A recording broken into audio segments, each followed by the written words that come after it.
Jika kita perhatikan saat ini korupsi sudah merajalela. Nah, ini diakibatkan karena penegakan hukumnya belum bisa memberantas korupsi.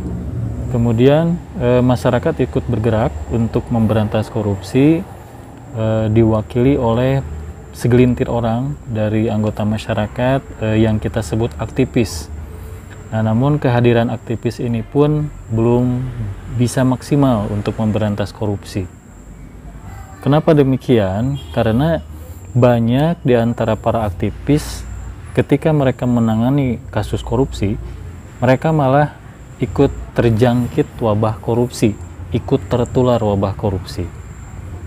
Kok bisa ya aktivis yang awalnya ingin memberantas korupsi malah menjadi ikut-ikutan korupsi? Kenapa bisa demikian? Karena banyak aktivis yang kebutuhannya tidak dijamin, yang kebutuhan hidupnya tidak dijamin, tidak ada gaji, tidak ada tunjangan. Kondisi seperti ini rentan terhadap serangan amplop dari koruptor.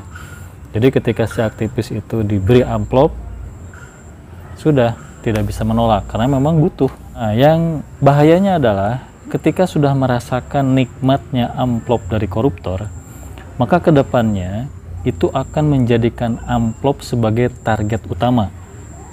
Jadi amplop itu menjadi tujuan utama. Uang sogokan itu menjadi tujuan utama.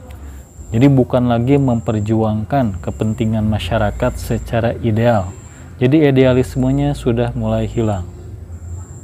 Hal ini harus diperbaiki dengan cara kita harus merubah pola. Jadi aktivis yang memperjuangkan masalah korupsi itu harus didanai oleh masyarakat. Kenapa? Agar si aktivis tersebut menjadikan masyarakat sebagai bosnya, menjadikan masyarakat sebagai majikannya, sebagai pimpinannya. Nah, kemudian ketika si aktivis itu bergerak dan didanai oleh masyarakat, maka sebagai bentuk laporan dari aktivitas aktivis tersebut, maka si aktivis tersebut harus merangkap menjadi YouTuber. Kenapa YouTuber? Karena konten video itu bisa menjadi laporan yang komplit, laporan yang otentik. Jadi aktivis merangkap menjadi YouTuber dan bosnya adalah masyarakat. Nah, ketika si aktivis tersebut membuat konten YouTube yang merupakan transparansi dari aktivitasnya, diharapkan si konten YouTube-nya bisa menghasilkan uang, bisa menjadi income buat si aktivis YouTuber tersebut. Sehingga ketika konten YouTube-nya menghasilkan income, maka aktivis tersebut akan menjadi mandiri secara finansial. Nah, jika si YouTuber tersebut sudah mandiri secara finansial, jadi sama masyarakat didukung, kebutuhannya, kemudian konten YouTube-nya pun menghasilkan, maka income-nya mencukupi. Nah, sehingga kemandiriannya ini itu menjadikan dia bisa mempertahankan idealisme untuk memperjuangkan kepentingan masyarakat. Nah, kemudian dia pun bisa tahan terhadap serangan amplop dari koruptor. Jadi ketika amplop koruptor mengarah ke dia bisa menolak karena secara finansial dia sudah tercukupi. Namun lagi-lagi kembali kepada watak asli manusia, bahwa manusia itu tidak pernah puas.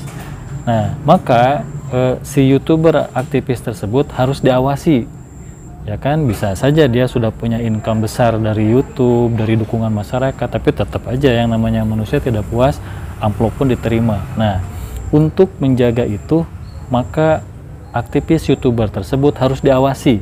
Dan untungnya untuk mengawasi konten YouTube itu bisa dilakukan oleh lebih dari satu pengawas, bahkan bisa diawasi oleh jutaan pengawas. Jadi dengan cara kita menonton konten YouTube-nya, kita pun sebagai masyarakat bisa mengawasi dia, ya kan? Kita akan tahu nih konten YouTube-nya bagaimana. Kalau misalkan ada koreksi, kita koreksi. Kalau misalkan wah ini sudah tidak betul, itu kan bisa kita atasi. Apakah aktivis tersebut misalkan dipecat atau bahkan dilaporkan juga karena masuk ke lingkaran korupsi. Nah, lalu siapakah yang menjadi pengawas para aktivis YouTuber? Komunitas masyarakat tanpa korupsi lah yang akan menjadi pengawas, yang akan mengawasi aktivitas para aktivis YouTuber tersebut. Jadi pengawasnya adalah masyarakat yang tergabung di komunitas masyarakat tanpa korupsi. Jadi cara mengawasinya cukup mudah. Kita cukup menonton konten YouTube para aktivis YouTuber tersebut.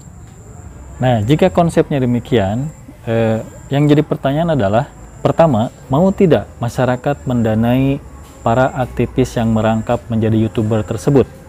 Kemudian pertanyaan kedua, ada nggak orang yang mau menjadi aktivis yang merangkap jadi YouTuber? Nah, ini akan saya cari tahu ya, kita akan cari tahu.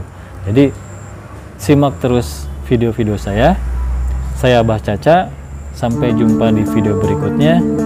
Salam transparansi.